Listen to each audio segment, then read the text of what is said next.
Mutton குடல் வறுவல் எப்படி செய்கிறதுன்னு இந்த வீடியோவில் பார்க்கலாம் வாங்க. ஆட்டுக்குடலை 2 வாட்டி நல்லா சுடுதண்ணியில் மஞ்சள் சேர்த்து வாஷ் பண்ணி குக்கரில் சேர்த்துக்கலாம்.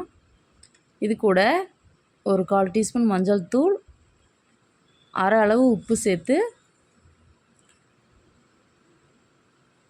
இது கூட தேவையான அளவு தண்ணியும் சேர்த்து, ரொம்ப தண்ணி சேர்க்க வேண்டாம், ஏன்னா குடல்லேருந்தே தண்ணி வரும். அதனால் கொஞ்சமாக தண்ணி சேர்த்து நல்லா கலந்து விட்டு 4 to 5 விசில் விட்டு எடுத்துக்கலாம்.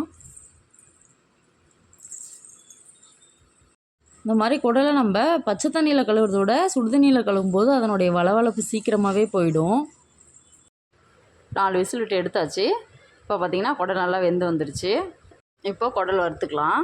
நான் இரும்பு சட்டி எடுத்திருக்கேன். இரும்பு சட்டியில் செய்யும்போது டேஸ்ட் ரொம்ப நல்லாயிருக்கும். கொஞ்சமாக எண்ணெய் சேர்த்து 2 துண்டு பட்டை, 3 கிராம்பு, கொஞ்சமாக கல்பாசி, 2 ஏலக்காய், ஒரு அரை ஸ்பூன் சோம்பு எல்லாத்தையும் சேர்த்து நல்லா வறுத்துக்கலாம். இது கூட ஒரு 200 கிராம் சின்ன வெங்காயம் பொடி பொடியாக கட் பண்ணி வச்சுருக்கேன், அது சேர்த்துக்கலாம். 2 பச்சை மிளகாயை பொடி பொடியாக கட் பண்ணி அதில் சேர்த்துக்கலாம். கொஞ்சமாக கருவேப்பிலை சேர்த்துக்கலாம். எல்லாத்தையும் சேர்த்து வெங்காயம் நல்லா பொன்னிறம் ஆகிற அளவுக்கு வதக்கி விட்டுக்கலாம். சின்ன வெங்காயம் சேர்க்கும்போது டேஸ்ட் ரொம்ப நல்லாயிருக்கும். இப்போ பார்த்திங்கன்னா வெங்காயம் நல்லா பொன்னிறமாக வதங்கி வந்துடுச்சு. இது கூட ஒரு ஸ்பூன் இஞ்சி பூண்டு பேஸ்ட் சேர்த்து அதனோட பச்சை வாசனை போகிற அளவுக்கு நல்லா வதக்கி விட்டுக்கலாம். இஞ்சி பூண்டு பேஸ்ட் அதிகமாக சேர்க்க வேண்டாம், ஒரு ஸ்பூன் சேர்த்தா போதும். இஞ்சி பூண்டு பேஸ்ட்டோட பச்சை வாசனை போனதும் அரை ஸ்பூன் மஞ்சள் தூள், ஒரு ஸ்பூன் காஷ்மீரி மிளகாய் தூள், அரை ஸ்பூன் கரம் மசாலா, அரை ஸ்பூன் கறி மசால் தூள், ஒரு ஸ்பூன் மல்லித்தூள்,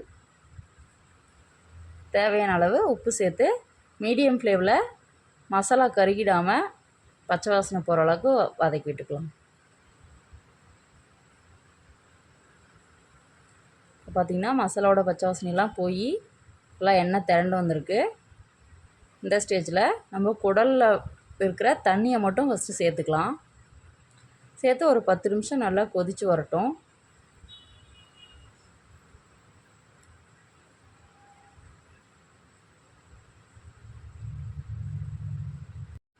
இந்த அளவுக்கு நல்லா கொதித்து வந்ததும் நம்ம வேக வச்சு வச்சுருந்த குடலை சேர்த்துக்கலாம்.